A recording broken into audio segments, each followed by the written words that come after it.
So as far as the XFL is concerned, I'm really interested to see how they improve football because I feel like they're doing a lot of ABA style changes in how we understand traditional football or football as it is on TV, NFL and college and NCAA. Okay. And that if this will be a better product when it comes to just seeing the pieces on the board and as a TV consumable, and if the NFL will take anything from it, so we're done with kicks and the clock doesn't stop. Those are, I mean, as far as being able to weasel your way out of medical lawsuits down the road, and fit something into a very digestible time block. I mean,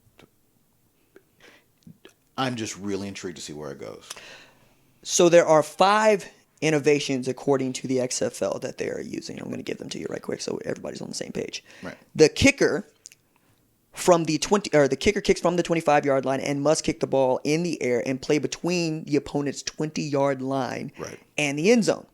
Okay? The coverage team lines up, yada, yada, yada. So the next one that I found really interesting was the NFL kicks off from the 35-yard line with 5 players on each side of the ball. That's their current rule, right? Okay. They're changing that. All right. So their rationale for the change is with the goal to eliminate safety issues with kickoffs, right? So they... Great. Right. Point after touchdown is the next one, right? So they want to... After a touchdown, the team has the option of running a play from the 2, the 5, or the 10 worth 1, 2, or 3 points, right? The team must run an offensive play, and no kicking plays are allowed. All right. Right. If the defense is able to cause a turnover or return the ball to the opponent's end zone, the resulting score is equal to the number of points the offense was attempting to score on its PAT. Gosh, I'm so glad they got people So actually... two-point conversions is gone. Or mandatory, depending on how you want to do it. Okay, yeah, no, exactly. So you're saying so bad what? So glad what? No, so I'm so glad that compared to the old XFL, which I feel was basically a rule book written on a bar napkin, that they're actually going forward, making this a truly experimental league. Yes. On punts, for instance, if the ball goes out of bounds inside the 35-yard line, it is called a, quote, major touchback, and the ball goes to the 35-yard line. If a ball lands in the opponent's end zone or goes out of the end zone, it results in a major touchback. Right? Fair catches are permitted, which is good. The NFL, has sucky punt rules. Yes. The rationale is fans told the XFL that they didn't like the amount of punts and how many punts did not have a return, which is 47% of all punts are fair caught out of bounds or a touchback. So they're actually trying to make this game fan-friendly, which I kind of want to get to, right? Okay. But first, there's this double forward pass that I love. So if a team completes a forward pass behind the line of scrimmage, that team may throw a second forward pass as long as the ball has at no time crossed the line of scrimmage. Oh, we're doing some wacky racist type stuff right now. Right. I'm on board. Because the NFL and college only allow, just the one. Just only one. The one forward pass. Yeah, the one. Mm-hmm. Overtime, I love this one. Overtime shall consist of 5 rounds, staged in alternating single-play possessions, as is customary in NHL shootouts or MLS penalty kicks. Can't wait. A round will consist of 1 offensive play per team. Each possession starts at the opponent's 5-yard line, and the offensive team has 1 play to score. That's drama, dog. Oh man, I love this. That's drama. The team with more points after 5 rounds is the winner. Okay? So, for scoring purposes, each successful overtime score is worth 2 points. Okay? There will be a minimum of 20 seconds between plays, with the ball spotting official working in conjunction with the TV and official review to signal when the next play begins. So one of the things I also love about this is that they have a designated ball spotting official who probably is going to suck just as bad as any other referee. Referees you can't fix that. But they got one. All right. Right? And then 25-second play clock, which is the same as it is in college. Keeping it moving. Right. The NFL sucks. They got 40. And that leads me to my favorite rationale.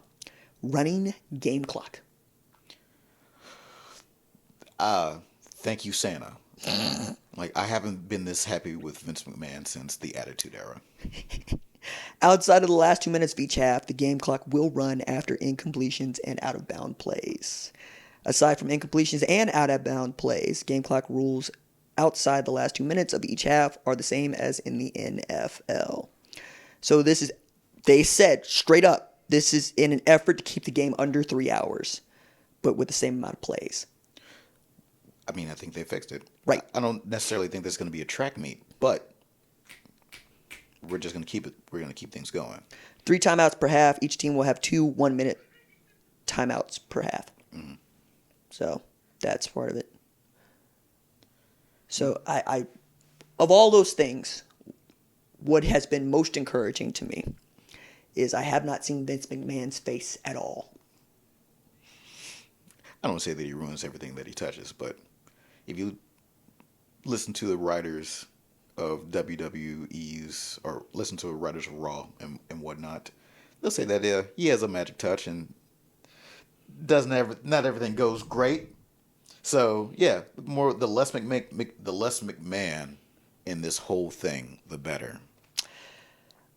I also love how much we see Oliver Luck's face. Mm-hmm. Oliver Luck is the face of the XFL. Okay.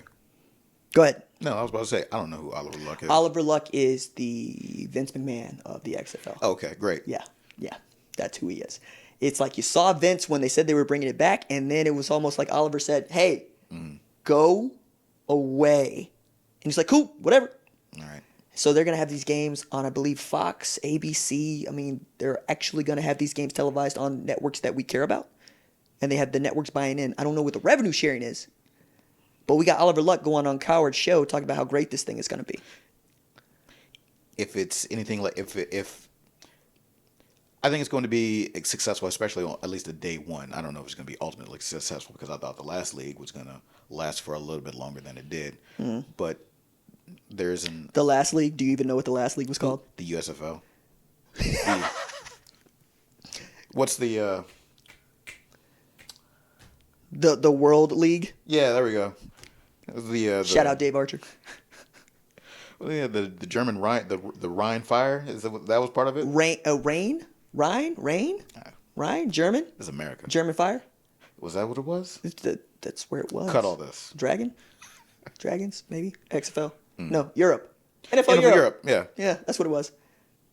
Got paid $600 a week to play in those. Whew. And they sold them as educational opportunities. Oh, gross. That was a great bit of Nate Anderson's book where he's going on at length about being told, hey, Nate, we want to develop you as a player. And he's like, it's January. Yes, so that's why we're saying you should go play in the NFL Europe. What? That's got to hurt. So, like, I know everybody wants to have a shot to be in the NFL, but assuming that you are very close to the practice league, you're in the facility, you have a name on something of a paycheck somewhere. They said, hey, we need to ship you across seas. But also, you are at risk of perhaps losing your job as a practice squad member if you don't take this involuntary. Yeah, no, it's lose either way. Man, and you know what? I used to eat up NFL Europe. Oh yeah. I thought it was the best thing, and now being an old man, I look at that. Oh, that's a terrible opportunity. I'd never have done that. We're not here watching Bloodsport. No, G League Bloodsport. I mean, I didn't know that. I didn't know that they actually met in Alabama and Pensacola to Tampa to get ready to go over to Germany to play. I didn't know that. And the only bodies that made it back were Kurt Warner's and Jake Delome's. There's another one there's another alumni out alumnus. We are alumni. He is an alumnus. I am an alumnus. She is an alumna. I'm never gonna get tired of that. Well, it's every once in a while I get words correct. Mm-hmm. Most of the time I don't. Also brings me back to, in the last 20 minutes or 20 seconds of this segment, your favorite bit, visors. Mm-hmm. Backwards and upside down. Only way to do it. Jeff the Dead, I tried. Now we're moving on.